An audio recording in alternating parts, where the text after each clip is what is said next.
ہوں پروفیسر صاحب، یہی موضوع آپ کے آگے بھی، اور بالخصوص نبی اکرم صلی اللہ علیہ وسلم کے ساتھ جو رفاقت اور مسلم اول شاہ مردان علی،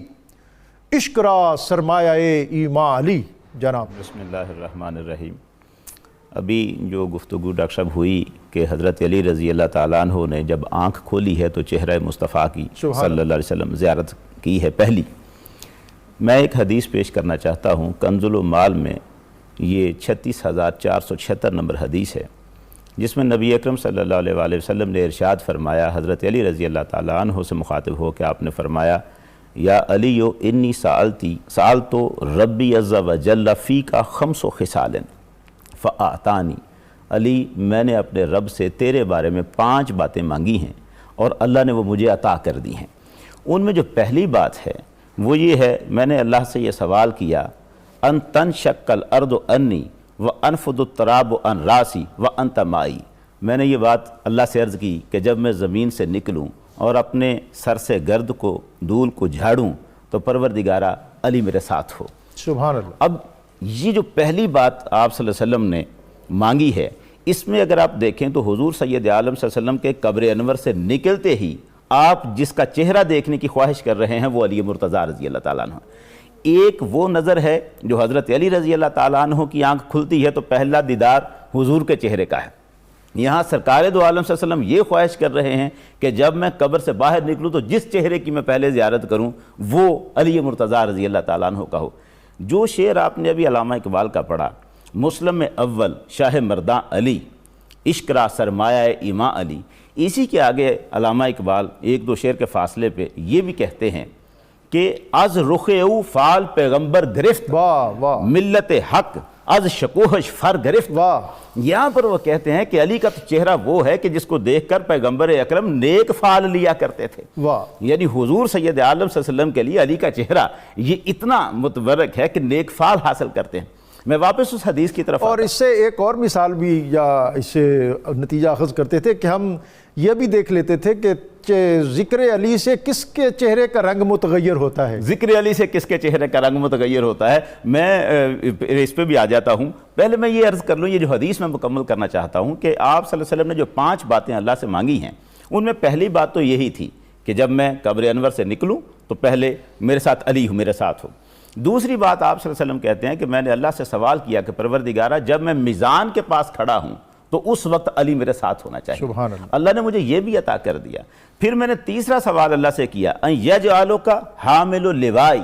کہ پروردگارہ قیامت کے میدان میں میری حمد کا جو جھنڈا مجھے تو نے عطا کرنا ہے وہ میرا علی پکڑ کے آگے چلے گا. یہ حمد کا جھنڈا بھی حضرت علی علیہ السلام کے لیے. اس کے بعد آپ صلی اللہ علیہ وسلم نے فرمایا، میں نے چوتھی بات اللہ سے یہ سوال کی، ان تسقیا امتی من حوضی، حوض کوثر تو میرا ہو لیکن وہاں سے جام بھر بھر کے لوگوں کو تو پلا رہا ہو. سبحان اللہ. اور اللہ نے مجھے یہ شرف بھی عطا کر دیا. اور 5ویں بات میں نے اللہ سے یہ طلب کی کہ پروردگارہ میرا علی ان یجعلک قائد امتی الی الجنہ، کہ پروردگارہ علی کو میری امت کا قائد بنا، یہ امت میری کو لے کے جنت میں کی طرف جا رہا ہو. سب جب جنت میں جائیں گے تو قیادت علی رضی اللہ عنہ، یعنی جس نے جنت میں جانا ہے ان کے کہ میں ساتھ ہوتا تھا تو سوال پوچھتا تو جواب دیتے، اور جب میں خاموش ہو جاتا تو از خود مجھے ایجوکیٹ کرتے اور بتاتے. اور علوم و معارف کے دریا اور سمندر، اور ابتدائی طور پر کبھی مجھے کچھ حافظے کا مسئلہ ہوتا تو پھر میرے سینے پر ہاتھ رکھا اور پھر وہ دعائیں دیں. اور جو علوم اور معارف اس حوالے سے آپ کا جو بطور خاص فرمان ہے، وہ کہتے ہیں کہ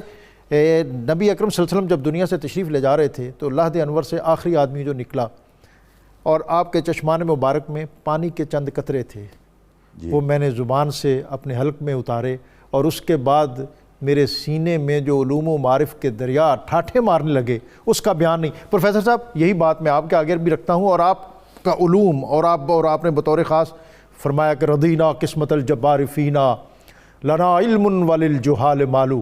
کہ لوگوں ہم اللہ کی تقسیم پر راضی ہو گئے کہ اس نے ہمارے لیے علوم نبوت اور علوم قرآن رکھے اور جاہلوں کے لیے مال رکھا اور دنیا کے عہدے اور ثروت رکھی. جناب بسم اللہ الرحمن الرحیم. ڈاکٹر صاحب، یہ جو آپ نے ابھی حوالہ دیا ہے، روایت جو پڑھی ہے کہ نبی اکرم صلی اللہ علیہ وسلم کے لحد مبارک سے سب سے آخر میں جو باہر تشریف لائے وہ حضرت علی رضی اللہ تعالیٰ عنہ ہیں، اور آپ کی جو پلکوں مبارک پر قطرے تھے، یہ اصل میں آپ نے بالکل صحیح بات کی ہے، لیکن شاید میں نہیں سن پایا اس لفظ کو، کہ جب حضور کو غسل دیا گیا تھا تو اس وقت کا یہ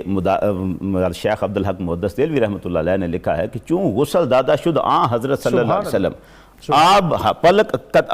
ہا در پلک ہائے وے جمع میش ود پس برداشتم بر زبان خود، کہ جب میں نے غسل دیا ہے سرکار دو عالم کو تو آپ کی پلکیں مبارک جو ہیں ان پر پانی کے قطرے جمع ہو گئے تھے، میں نے ان کو پیا، زبان سے چوسا ہے، اور استحقاق ظاہر ہے انہی کا تھا، بالکل انہی کا تھا استحقاق، جو اس سارے پروسیس کو اپنے ہاتھوں سے ادا کرنے کی سعادت حاصل کر رہے تھے۔ اچھا ڈاکٹر صاحب، یہ مزے کی بات یہ ہے کہ حضرت علی رضی اللہ تعالیٰ عنہ سے پوچھا جا رہا ہے کہ آپ کے پاس علم کہاں سے آیا، اور وہ جو جواب دے رہے ہیں وہ اس وقت کا ہے جب سرکار دو عالم کا وصال ہو چکا ہے اور آپ پلکوں سے قطرے چوستے ہیں، لیکن حضور نے تو اپنی حیات ظاہریہ میں ہی فرما دیا تھا انا مدینۃ العلم و علی بابھا، تو حضرت علی تو اس وقت بھی شہر علم کے دروازے تھے، انا دار الحکمت و علی بابھا، حکمت کے گھر کے دروازے تھے، جو حضرت علی رضی اللہ تعالیٰ عنہ کا اپنا فرمان ہے، کنز المال میں 36,372 نمبر پہ ہے، آپ نے ارشاد فرمایا علمنی رسول اللہ صلی اللہ علیہ وسلم الف بابن، مجھے حضور صلی اللہ علیہ وسلم نے 1000 باب علم کا سکھایا ہے، یفتح کل باب الف باب، اس میں سے ہر باب میں سے آگے 1000 باب کھل جاتے ہیں، تو یہ تو وہ علم ہے جو حضور کی ظاہری حیات طیبہ میں ہی عطا کر دیا گیا تھا، پھر جب قطرے چوسے ہیں تو اس کے بعد اس علم کا عروج کہاں تھا؟ اب حضرت علی حق رکھتے تھے یہ فرمانے کا، سلونی قبل ان تفقدونی،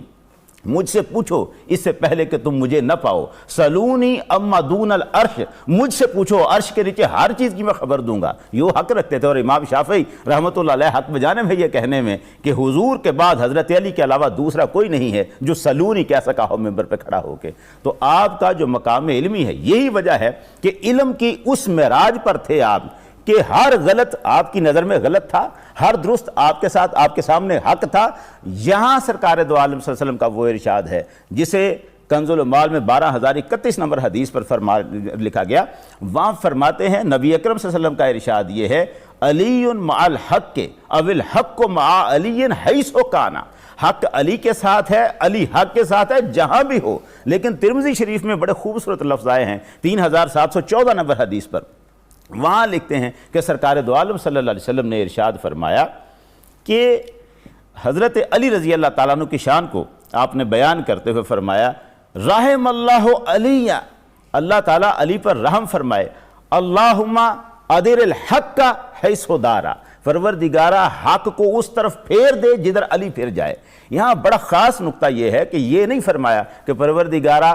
جس طرف حق ہو علی کو ادھر پھیر دے، ایسا نہیں فرمایا، فرمایا جدھر علی کھڑا ہو حق کو ادھر پھیر دے، جدھر علی ہو ادھر حق کو پھیر دے۔ مفتی صاحب میں بریک کا وقت آئے گا، جناب پروفیسر صاحب۔ بسم اللہ الرحمن الرحیم۔ الریاض النظرہ کتاب میں ایک حدیث نقل کی گئی، اس میں روایت ہے، اس میں یہ ہے کہ جا ابو بکر و علی یزوران النبی صلی اللہ علیہ وسلم بعد وفاتہ بستۃ ایام،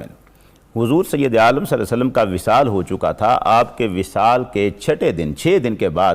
حضرت ابو بکر صدیق رضی اللہ تعالیٰ عنہ اور مولا علی رضی اللہ تعالیٰ عنہ آپ دونوں حضور کی قبر انور کی زیارت کے لیے تشریف لائے۔ یہ بات ہے حضور کے وصال کے 6 دن بعد کی۔ جب تشریف لائے یہاں حجرہ انور کے دروازے پہ پہنچے ہیں تو یہاں پر حضرت علی رضی اللہ تعالیٰ عنہ سیدنا ابو بکر صدیق رضی اللہ تعالیٰ عنہ سے عرض کرتے ہیں تقدم یا خلیفۃ رسول اللہ،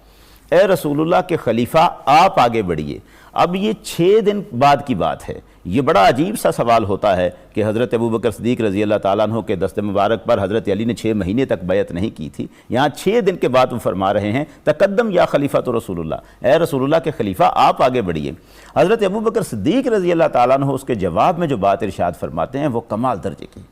آپ فرماتے ہیں ما کنت لیتقدم رجل سمعت رسول اللہ صلی اللہ علیہ وسلم یقول فیہ، میں اس شخص سے آگے کیسے بڑھ جاؤں جس کے بارے میں نے رسول خدا کو یہ فرماتے سنا۔ کیا فرمایا؟ سرکار دو عالم صلی اللہ علیہ وسلم نے فرمایا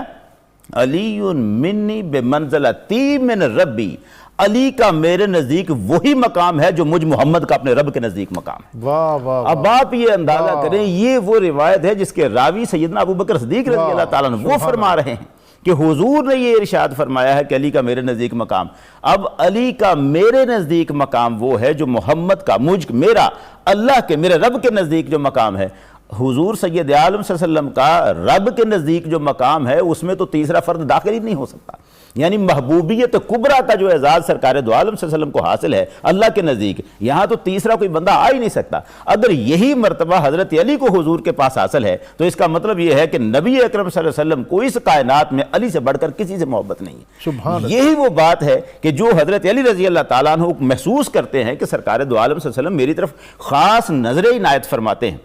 اور یہاں تک کہ آپ کے دل میں وہ سوال آ جاتا ہے جو سرکار دو عالم صلی اللہ علیہ وسلم کی بارگاہ میں جا کے عرض کرتے ہیں، یا رسول اللہ مجھے یہ بتائیے کیا آپ کو فاطمہ زیادہ پیاری ہے یا میں زیادہ پیارا ہوں؟ اب آپ اندازہ کریں کہ سیدہ فاطمہ الزہرا رضی اللہ تعالیٰ عنہ، ان کے شرف سلام اللہ علیہا، ان کے مقامات، ان کے ساتھ جو حضور کی محبت ہے وہ تو کوئی ڈکی چھپی بات ہی نہیں تھی. وہاں پر اگر حضرت علی رضی اللہ تعالیٰ عنہ یہ سوچ، کسی کے پاس ہی نہیں یہ سوچ آ سکتی، وہ اگر وہاں پر یہ سوچ رہے ہیں کہ سیدہ آپ کو زیادہ پیاری ہیں یا میں زیادہ پیارا ہوں، تو اس کا مطلب ہے حضور کی نگاہ التفات جو مولا علی کی طرف ہے، جس نے یہ جرت آپ کو دے دی ہے کہ وہ آپ وہاں سوال کر رہے ہیں، وہ کمال درجے کی ہے. اور سرکار دو عالم صلی اللہ علیہ وسلم نے بھی ایسے نہیں فرما دیا، اس کے جواب میں ایک جملہ نہیں فرمایا. یہاں حضرت سیدہ فاطمہ الزہرا رضی اللہ تعالیٰ عنہ کے ساتھ آپ نے اپنی محبت کو بھی بیان کرنا تھا، اور حضرت علی رضی اللہ تعالیٰ عنہ کے دل کے اندر جو خیال ہے اس کا جواب بھی دینا تھا. سرکار نے ارشاد فرمایا، فاطمہ تو احب الی منک وانت اعز الی منک، فاطمہ مجھے تجھ سے زیادہ پیاری ہے اور تو مجھے فاطمہ سے زیادہ عزیز ہے. جی صاحب، بالکل اختتام ہے پروگرام کا. میں چاہوں گا کہ آپ ظاہر ہے تعلیم و تعلم سے تعلق رکھتے ہیں، تو کوئی ایسی بات ہمیں ضرور بتائیں کہ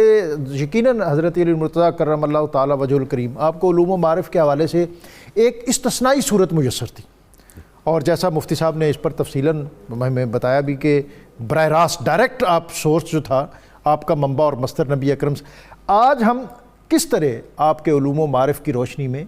دنیا کے اندر سرخرو ہو سکتے ہیں؟ بسم اللہ الرحمن الرحیم. پہلی بات یہ ہے کہ وہ جو حدیث مبارک شروع میں پڑھی گئی تھی، القرآن مع علی و علی مع القرآن، اس کا اگلا حصہ یہ ہے، لا یفترقا حتی یردا علی الحوض. علی قرآن کے ساتھ ہے، قرآن علی کے ساتھ ہے، اور یہ دونوں جدا نہیں ہوں گے یہاں تک کہ میرے پاس حوض کوثر پر آئیں گے. حوض کوثر تک جانے تک علی اور قرآن ایک دوسرے سے جدا نہیں ہو رہے. اس کا مطلب یہ ہے کہ ہمیں قرآن مجید کے جو علوم ہیں